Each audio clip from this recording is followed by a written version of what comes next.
ये कहानी ऐसी है जिसे सुनकर आप ये सोचने पर मजबूर हो जाएंगे, क्या मोहब्बत इस हद तक की जा सकती है। क्योंकि ये ऐसी लड़की की कहानी है जिसे एक साथ मोहब्बत और नफरत दोनों ने घेर लिया था। मेरे हाथों में पसीना आ रहा था और मेरी हालत बहुत बुरी हो चुकी थी। वे लोग मेरे सामने उस कब्र को खोद रहे थे। मुझे पता था मुझे कुछ और ही देखने को मिलेगा, लेकिन फिर भी मैं डरा हुआ था। पता नहीं मैंने ये सब कुछ करने के बारे में क्यों सोचा था। अभी भी मुझे मेरा भाई कह रहा था कि घर वापस चलो, लेकिन मैं उसकी बात नहीं सुन सकता था।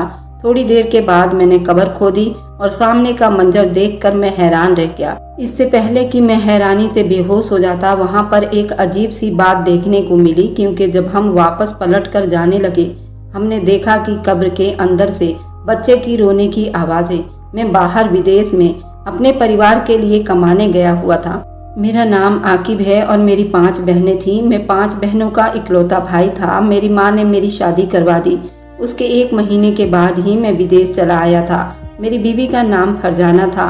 उसके साथ मैंने सिर्फ 1 महीने बिताए थे, लेकिन वह बहुत अच्छी लड़की थी। हम दोनों को ही पहले से पता था कि हमने एक साथ थोड़ा वक्त गुजारना है और मैंने उससे कहा था मैं जल्दी वापस आ जाऊंगा और उसने मेरी बातों पर भरोसा कर लिया। पर जब मेरी उससे शादी हुई तो वह बिल्कुल भी खुश न थी, कुछ डरी सी थी। 3-4 दिन तक तो वह डरी हुई थी। मैंने उससे कहा कि मुझसे बातें करो, मैं तुम्हारा पति हूँ, मुझे वापस चले जाना है, कुछ वक्त तो मेरे साथ बिता लो। लेकिन जब वह थोड़ी नॉर्मल हुई तब तक मेरे जाने का वक्त हो चुका था। फिर मैंने सोचा कि मैं चला जाता हूँ, जब तक वापस आऊँगा ये भी नॉर्मल हो जाएगी। और मुझे क्या पता था कि जब मैं वापस आऊँगा तो मुझे एक ऐसी खबर मिलेगी। मेरी शादी मेरी बुआ ने करवाई थी, जो मुझे बहुत प्यार करती थी। मैं उनसे हर बात शेयर कर लिया करता था और उनकी हर बात मानता था। उन्होंने कहा था कि मेरी शादी करवा दी जाए, जबकि मेरी माँ बिल्कुल भी मेरी शादी नहीं करना चाहती थी। मेरी माँ का कहना था कि जब तक 5 बहनों की शादी नहीं हो जाती, जब तक मेरी शादी नहीं करवाएंगी, यही एक कमाने वाला है और हम 7 लोग खाने वाले। अगर उसने शादी कर ली और बहनों का खर्चा देने से मना कर दिया तो मैं क्या अपनी बेटियों से धंधा करवाऊंगी। मेरी माँ के मुंह में जो भी आता था वह बोल देती थी। सबके सामने ऐसी ही बातें करती थी और बहुत ही सख्त मिजाज औरत थी। खानदान भर में से कोई भी रिश्ता देने को तैयार नहीं था, क्योंकि उनका कहना था इस घर में तो 5 नंद है और सास भी ऐसी खतरनाक, इसको कौन अपनी बेटी देगा। आजकल लड़कियों को इस चीज की समझ आ गई है। वह कहते हैं कि सास ना हो तो ही अच्छा, नंद ना हो तो ही अच्छा। और यहाँ पर तो नंद भी इतनी ज्यादा थी और सास भी ऐसी खतरनाक थी, तो रिश्ता कहाँ से होना था। मेरी बुआ ने बड़ी कोशिश की और फिर एक लड़की से मेरी शादी करवाने की बात की। मेरी माँ कहती थी मुझे तो तेरी शादी नहीं करवानी, पर मेरी बुआ ने कहा मैं तो इसकी शादी करवा रही हूँ। मेरी बुआ ने मेरी माँ से लड़ाई झगड़ा की और मेरी शादी करवा दी। मेरी माँ तो शादी में नहीं आई थी, उनको इतना ज़्यादा गुस्सा था। मैंने बुआ से कहा कि आपने ही मेरी बीवी का ख्याल रखना है। पहले ही मेरी माँ गुस्सा है, पर मेरी माँ ने कहा तू क्यों गैरों से बात करता है, हम खुद हैं ना ख्याल रखने के लिए, हम रखेंगे ना ख्याल। अब तूने शादी कर ली है तो वह इस घर की इज्जत है, सड़क पर थोड़ी फेंक देंगे। लेकिन किसी और के साथ अपने घर की बातों को ना किया करो। वैसे वो कोई और नहीं थी, मेरी बुआ थी। लेकिन मैंने अपनी माँ से कहा आप वादा करिए आप उसका ख्याल रखेंगी। तो उन्होंने कहा कि ऐसा ही होगा, बस तू शादी के 1 महीने के बाद वापस जाएगा और नौकरी छोड़कर यहाँ नहीं बैठेगा। पहले भी उनसे वादा किया। हमारे घर में किसी को भी फ़ोन रखने की इजाज़त नहीं थी, लेकिन मैंने जाने से पहले फरजाना को फ़ोन दे दिया था और उससे कहा कि अगर कोई देख ले तो ये मत कहना कि मैंने तुम्हें दिया है। उसने भी कहा कि ठीक है। मैंने कहा कि मैं रात को फ़ोन किया करूँगा और हम लोग फ़ोन पर बात भी करते थे। पर एक दिन वह मुझसे बात कर रही थी तो कुछ अजीब सा मामला हुआ। वो मेरे साथ बातों में लगी हुई थी, तभी कोई अचानक से अंदर आ गया। वह किसी से बात करने लगी, लेकिन उसने कॉल बंद नहीं की। थोड़ी देर के बाद मुझे अजीब सी आवाज़ आई और उसके बाद जब मैंने फ़ोन मिलाया तो फ़ोन मिल नहीं रहा था, जैसे फ़ोन बंद हो गया हो। सुबह मेरी माँ ने पड़ोस वालों के फ़ोन से फ़ोन किया, क्योंकि हम लोग गांव में रहते थे और यहाँ पर सिग्नल भी बड़ी मुश्किल से आते थे। रात के टाइम थोड़ा सिग्नल पकड़ता था और मुझे कहने लगी इसलिए मैं तेरी शादी नहीं करवाना चाहती हूँ। तू तो चला गया, पीछे तेरी बीवी की निगरानी करनी पड़ेगी। पहले ही इस घर में 5 लड़कियाँ हैं। और मैंने कहा क्यों, क्या हो गया, मेरी बीवी ने क्या कर दिया। तो कहने लगी कि तेरी बीवी फ़ोन पर किसी से बातें कर रही थी और वह भी आधी रात को। 2-3 दिन से मैं इसको देख रही थी और इसके कमरे में हंसने की आवाज़ें आती थी। उसने फ़ोन भी छुपा के रखा हुआ था। आखिर फ़ोन उसको किसने दिया? और वह ये बात बताती नहीं थी और मैंने गुस्से से उसे 2-4 थप्पड़ भी लगा दिए हैं। जब मैंने ये सुना तो मेरे कदमों के नीचे से ज़मीन निकल गई। मैंने कहा कि मम्मी, आप इतनी बुरी क्यों हो गई?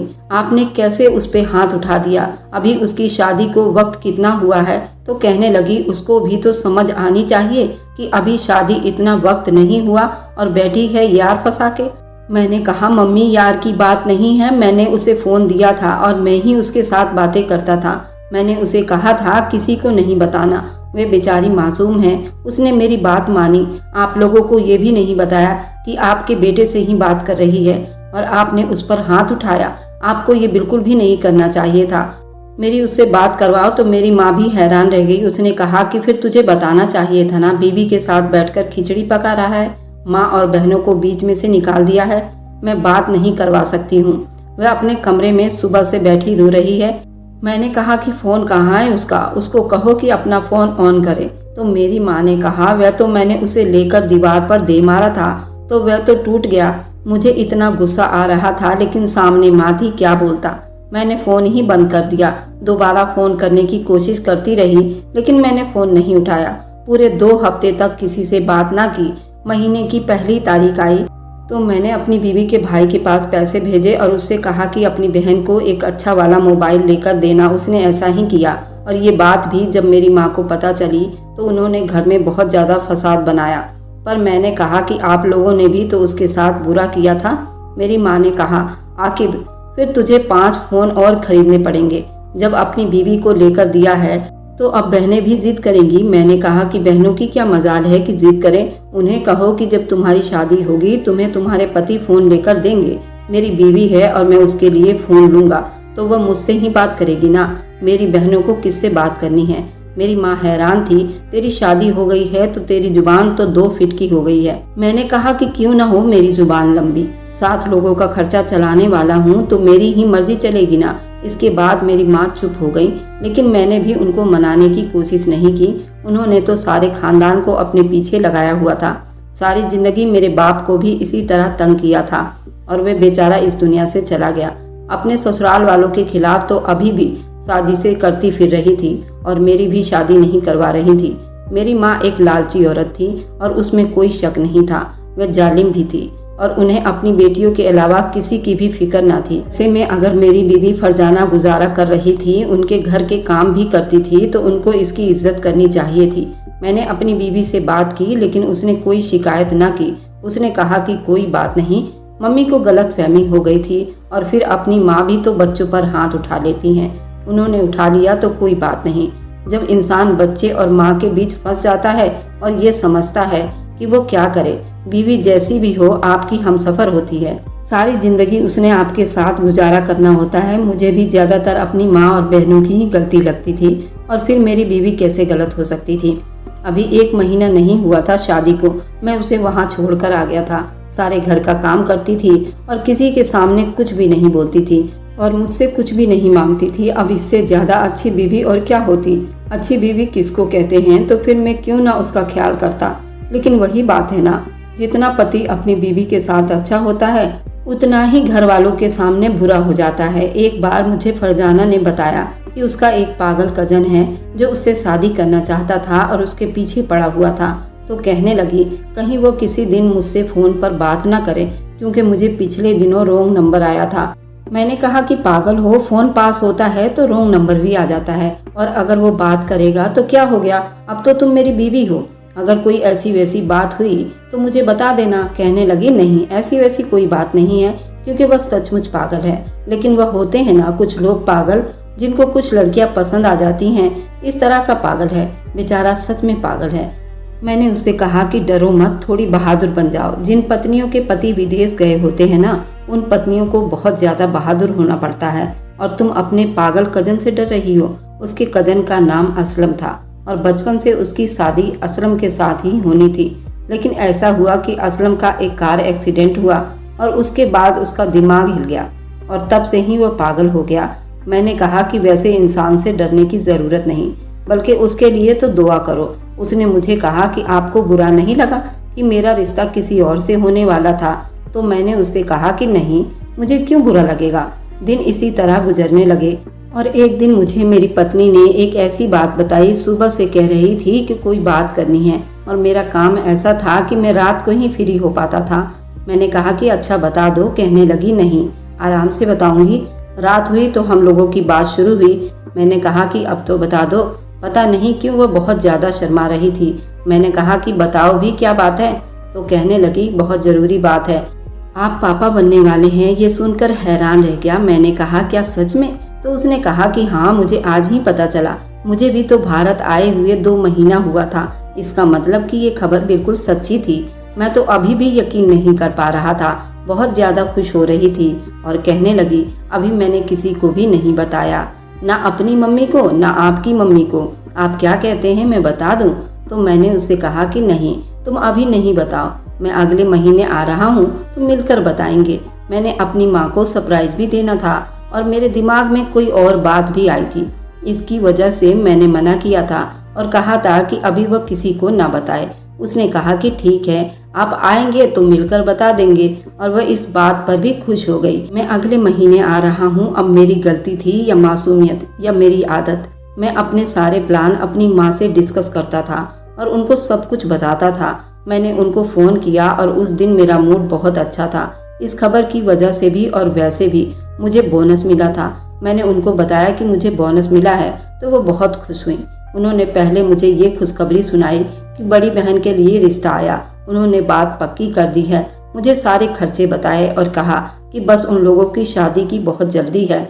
मैंने कहा कि शादी करवा देंगे। माँ ने कहा अगर हाथ में पैसे हो तो दहेज भी बन जाएगा। यानी कि उनका भी मूड बहुत ही अच्छा था।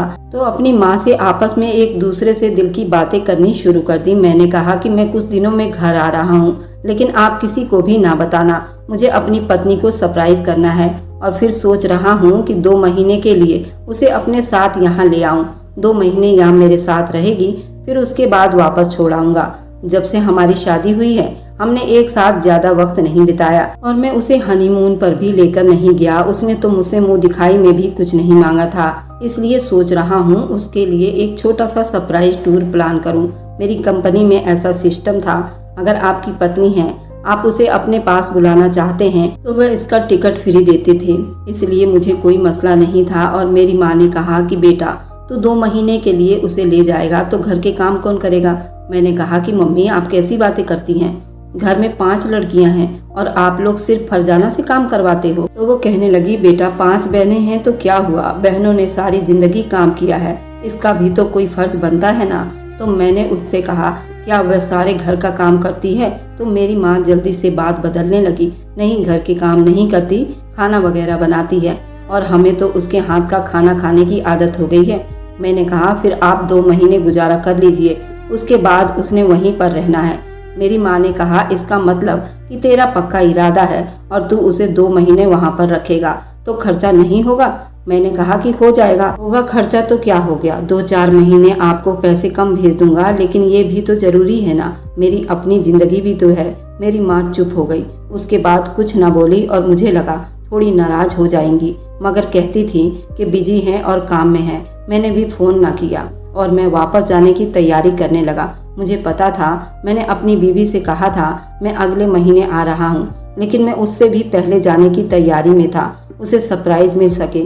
मुझे मेरे एक दोस्त ने कहा था तेरी नई नई शादी हुई है तो तू पागल है जो अपनी जवान पत्नी को छोड़कर आ गया है, तो उसको यहाँ लेकर आओ, थोड़ा घुमाओ फिराओ, उसके साथ वक्त गुजारो, फिर दोबारा ये वक्त वापस नहीं आएगी। ठीक है, मैंने उसकी बात पर अमल किया था क्योंकि उसने मुझे अपनी कहानी सुनाई थी। उसने मुझे बताया मेरी बीवी नहीं चाहती थी मैं बाहर विदेश में जाकर काम करूं। मेरी माँ बहनों ने बाप भाइयों ने शोर मचाया हुआ था।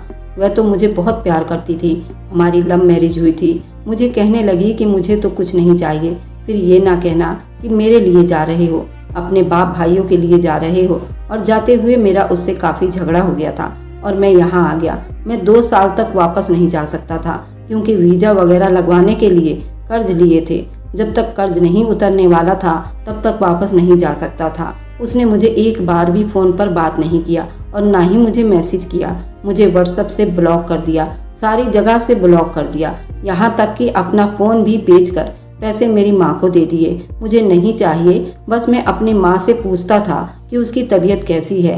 अगर मेरी माँ उसको फ़ोन पकड़ा भी देती तो वह चुप करके फ़ोन पकड़े खड़ी रहती थी और बार बार कहता रहता था, गुनगुन मुझसे बात करो, प्लीज़ मेरी बात सुनो। तो वह आगे से कुछ भी ना बोलती। और फिर जब मैं 2 साल के बाद वापस गया तब भी वो मेरे साथ इसी तरह से पेश आ रही थी। मेरे कमरे में भी नहीं आती थी और बाहर काम करती रहती थी। उसने मुझे अपने बारे में कुछ भी नहीं बताया, कैसे गुजरा वक्त, बीमार रही, क्या हुआ क्या नहीं हुआ। जबकि 2 सालों में उसकी प्रेगनेंसी भी खराब हो गई थी क्योंकि मेरे घर वालों ने उससे घर के बहुत सारे काम करवाए थे। तब मैं सोचता था मैं उसके साथ बहुत बुरा किया था। मैं भी क्या करता, अपनी जिम्मेदारियां पूरी कर रहा था, लेकिन उसको तो उसके हिस्से का वक्त देना चाहिए था। उसे इतनी जल्दी छोड़कर नहीं जाना चाहिए था। थोड़ा वक्त उसके साथ भी बिताना जरूरी था। 1 साल के लिए उसे यहाँ पर अपने साथ रख लेता।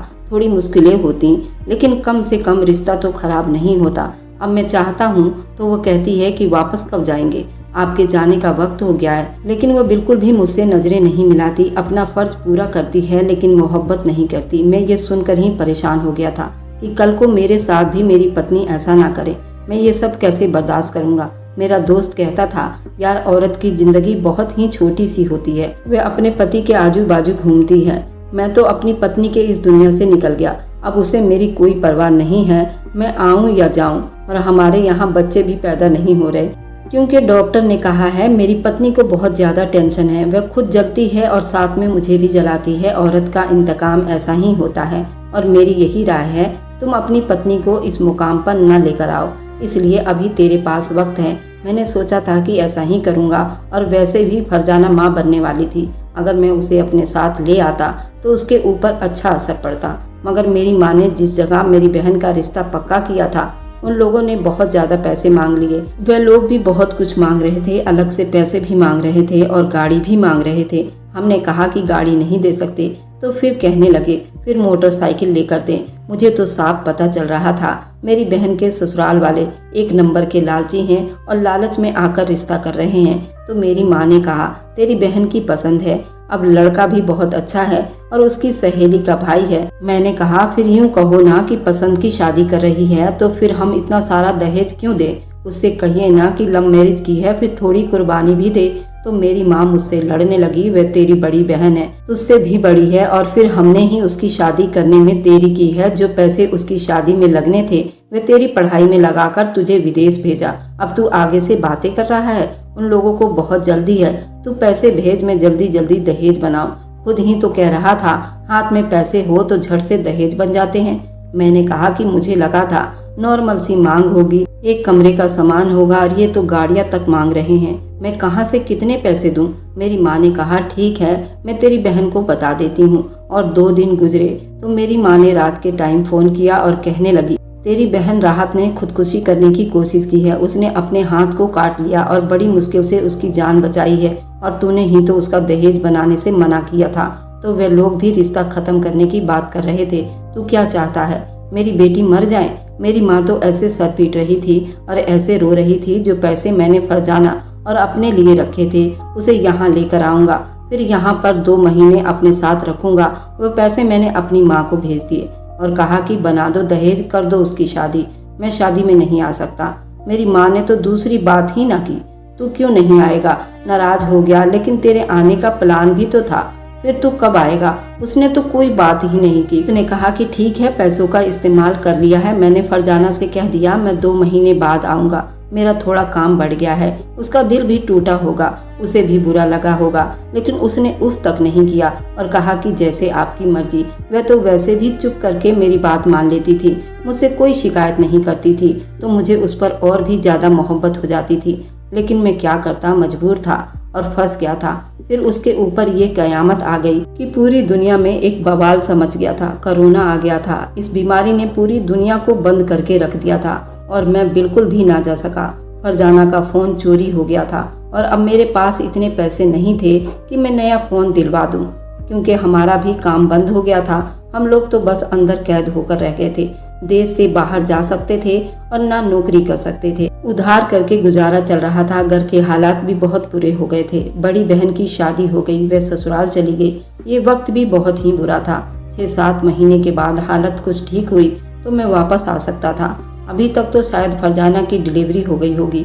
मैंने कहा कि सही वक्त पर जा रहा हूँ, नहीं तो बच्चे के लिए दोबारा आना पड़ता।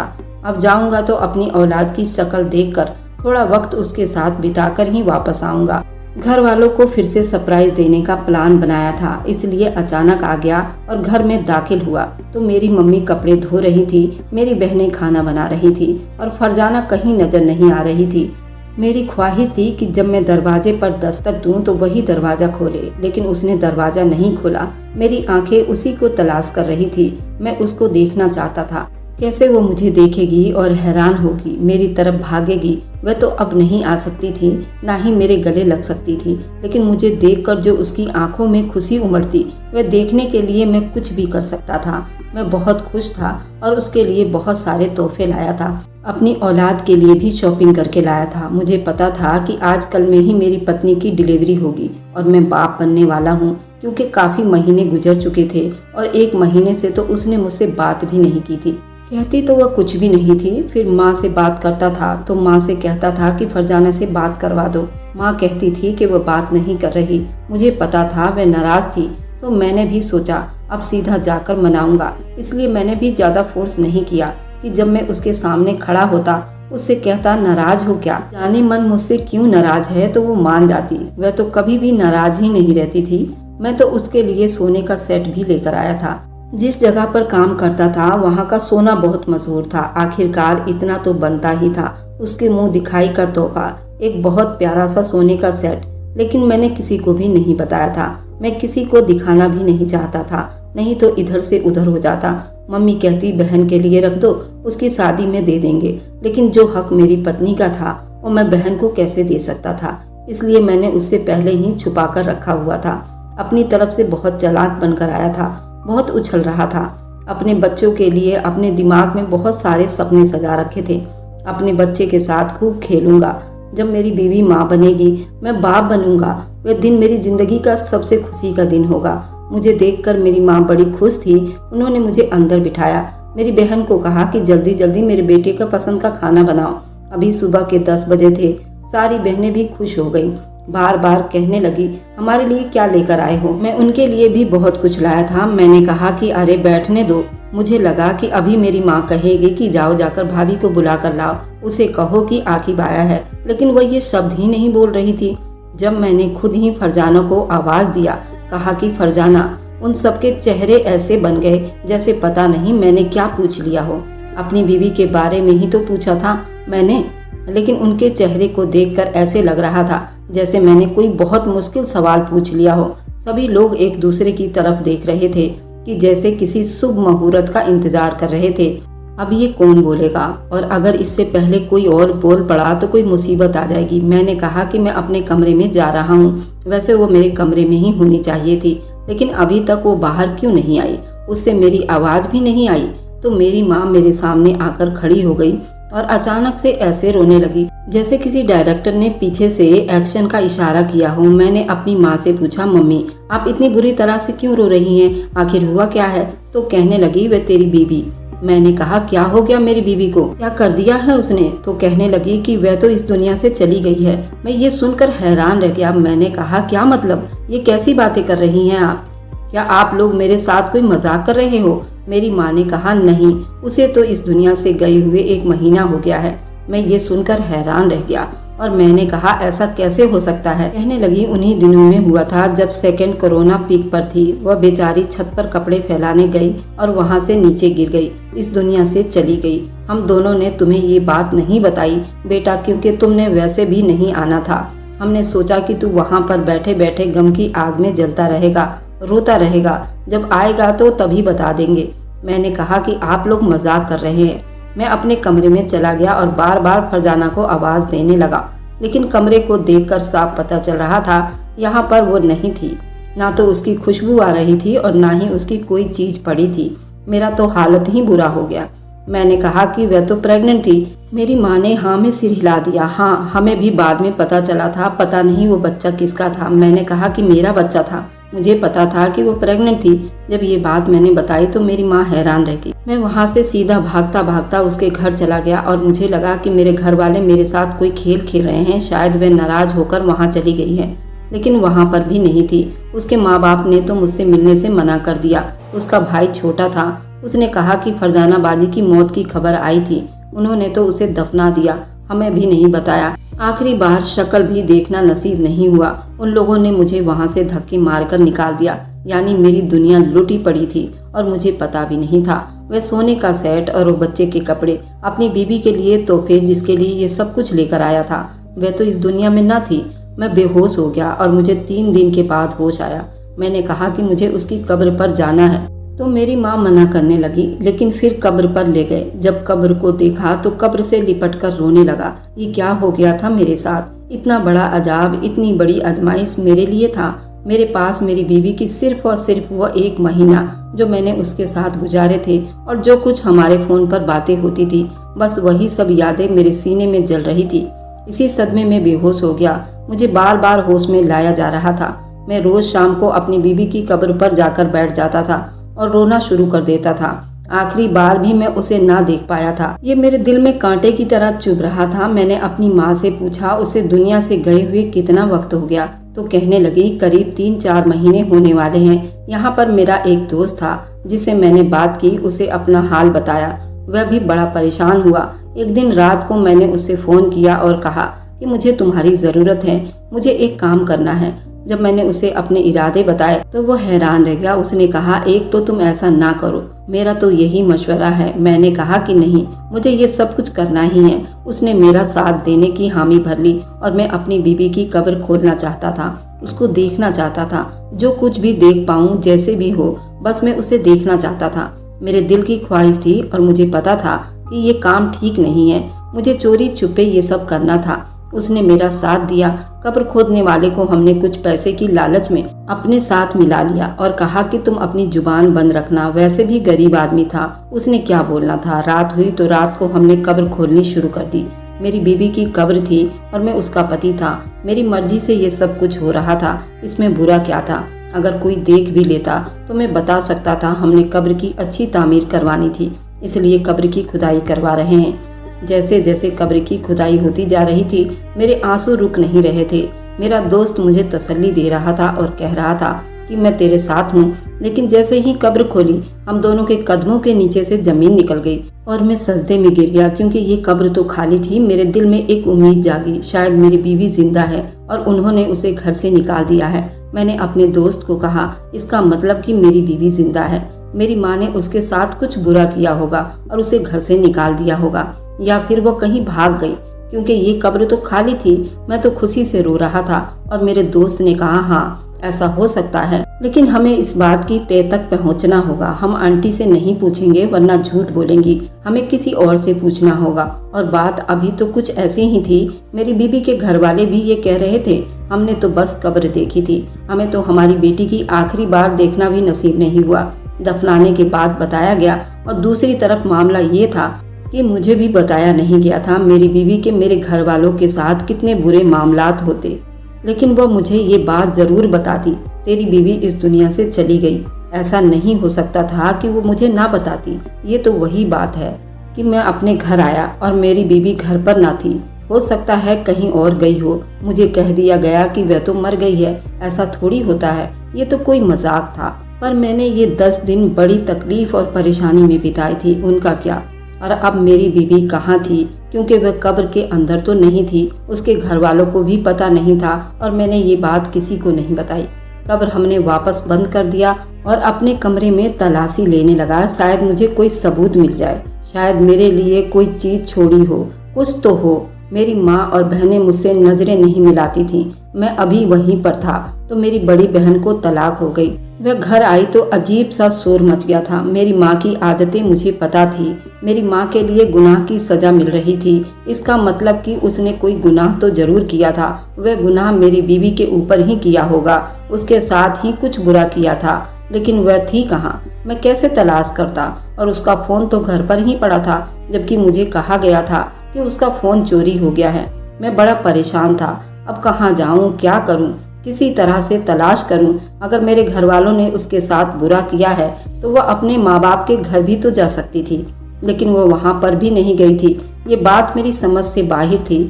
अगर वो मेरे घर से जा रही थी और मुझसे भी नाराज थी, मैं उसे छोड़कर भूल गया था। उसने मुझसे भी बात नहीं की। उसे अपने घर वालों के पास तो जाना चाहिए था, लेकिन वह तो उनके पास भी नहीं गई थी। आखिर वह कहाँ थी? अब दिन इसी तरह बीतने लगा और मैंने उसे तलाश करने की बहुत कोशिश की। मैं रोज तलाश करता था और अल्लाह से दुआएं करता था। न जाने मैंने कितनी मिन्नतें मान ली थी, मुझे मेरी फरजाना वापस मिल जाए।